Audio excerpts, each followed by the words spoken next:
जादुई फ्रीज.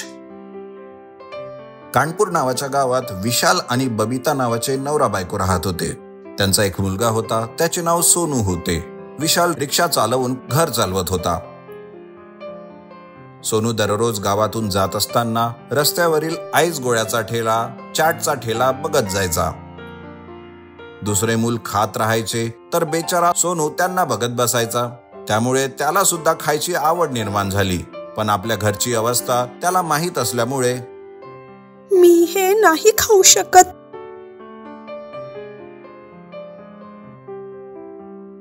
तो असा विचार करायचा. घरी त्याची आई बबिता त्याला भाकरी देताना, माझं सोनू कधीच कशाचं हट्ट करत नाही, पण हा लहान आहे, याला पण तर काही वेगळे खाण्याची इच्छा होत असणार ना.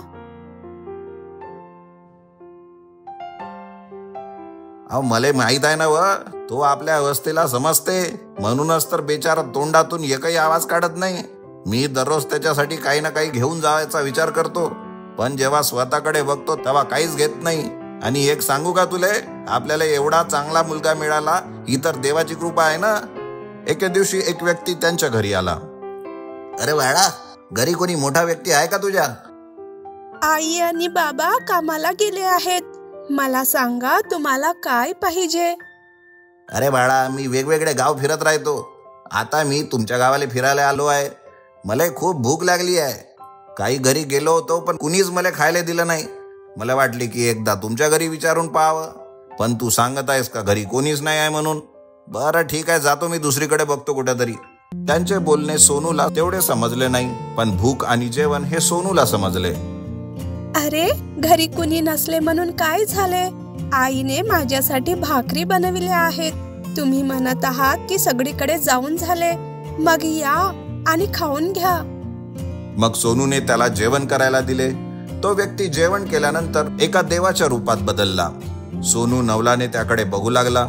त्या देवाने एक फ्रीज प्रकट केले. तू जे काही मागणार ते फ्रीज तुला देणार. लहान बालक असून सुद्धा तुझे मन खूप मोठे आहे. आई वडिलांचा विचार करतोस. यानंतर पासून तुला तुझ्या इच्छा मारण्याची काहीच गरज नाही. मला माहिती आहे, मोठेपणी तू खूप यशस्वी व्यक्ती बनणार आहेस. असे म्हणून देव तिथून गायब झाला. सोनू त्या फ्रीज जवळ येऊन म्हणाला, जादूची फ्रीज, जादूची फ्रीज, मला चॉकलेट, बिस्किट, जिलेबी आणि आईस्क्रीम पाहिजे. मग काय, फ्रीजचा दरवाजा उघडला आणि सगळे पदार्थ बाहेर आलेत. सोनूने मस्त मजेत ते सगळे पदार्थ खाल्लेत. मग जेव्हा त्याचे आई वडील घरी परतले, त्याने फ्रीज त्यांना दाखवून सगळे सांगितले. त्यांनी विचार केला की खरंच देव खूपच दयावान आहे. त्या दिवसापासून सोनू फ्रीज समोर उभा राहून घरी लागणाऱ्या आवश्यक वस्तू मागू लागला आणि फ्रीज मधून सगळ्या वस्तू बाहेर येऊ लागल्यात. मग ते तिघे पण मस्त मजेत जेवण करू लागले. एके दिवशी एक चोर त्या मार्गाने जात होता.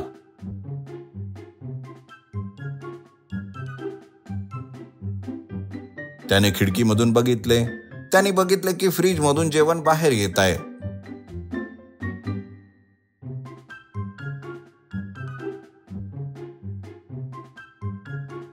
आणि रात्री जेव्हा ते सगळे झोपले तेव्हा त्याने फ्रीजची चोरी करून तो घेऊन गेला.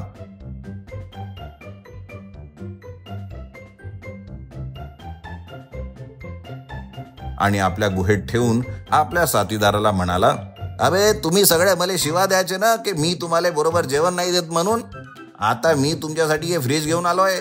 तुम्हाला जे पाहिजे ते सांगा, मला या फ्रीज मधून बाहेर येईन. अरे, मला एक चिकन दम बिर्याणी पाहिजे.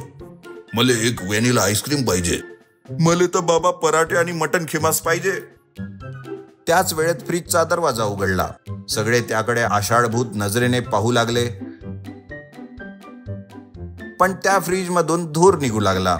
त्या धुरामुळे सगळे चोर चक्कर येऊन खाली पडले आणि ते गुहेतून गायब झाले. आणि तिघेही पोलीस स्टेशन मध्ये प्रकट झाले. हे सर्व पोलीस स्टेशन मध्ये झोपले होते. एसआय त्यांना बघून आश्चर्यचकित झाला. अरे, ही तर गब्बर सिंगची टोळी आहे. यांना पकडण्यासाठी मी संपूर्ण जिल्हा शोधत आहो आणि हे लोक सरळ माझ्या स्टेशन मध्येच येऊन झोपलेत. शिपाई, आत टाका यांना, असे तो आनंदाने म्हणाला. मग तो फ्रीज परत सोनूच्या घरी जाऊन प्रकट झाला. आता सोनू मोठा झाला होता उच्च नोकरीवर होता. खूप पैसे पण त्याने कमविले आणि स्वतःचे घर पण बनविले. आपल्या आई वडिलांची तो खूप सेवा करायला लागला. मग नंतर ते फ्रीज आपल्या घरी काम करणाऱ्या काका काकीचा मुलगा बबलूला देताना म्हणाला, सोनू, तुले जर खायची इच्छा झाली ना तर तू या फ्रीजला मागू शकतेस. तुले जे हवं ते मिळणार बे.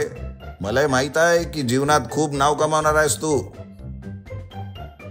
याचा असा अर्थ आहे की जर आपल्याकडे चांगुलपणा असेल तर देव आपल्याला गरिबीमधून नक्की बाहेर काढणार. जर आपले लक्षणच चांगले नसणार तर करोडपती व्यक्तीला सुद्धा देव पाताळात ढकलून देतो.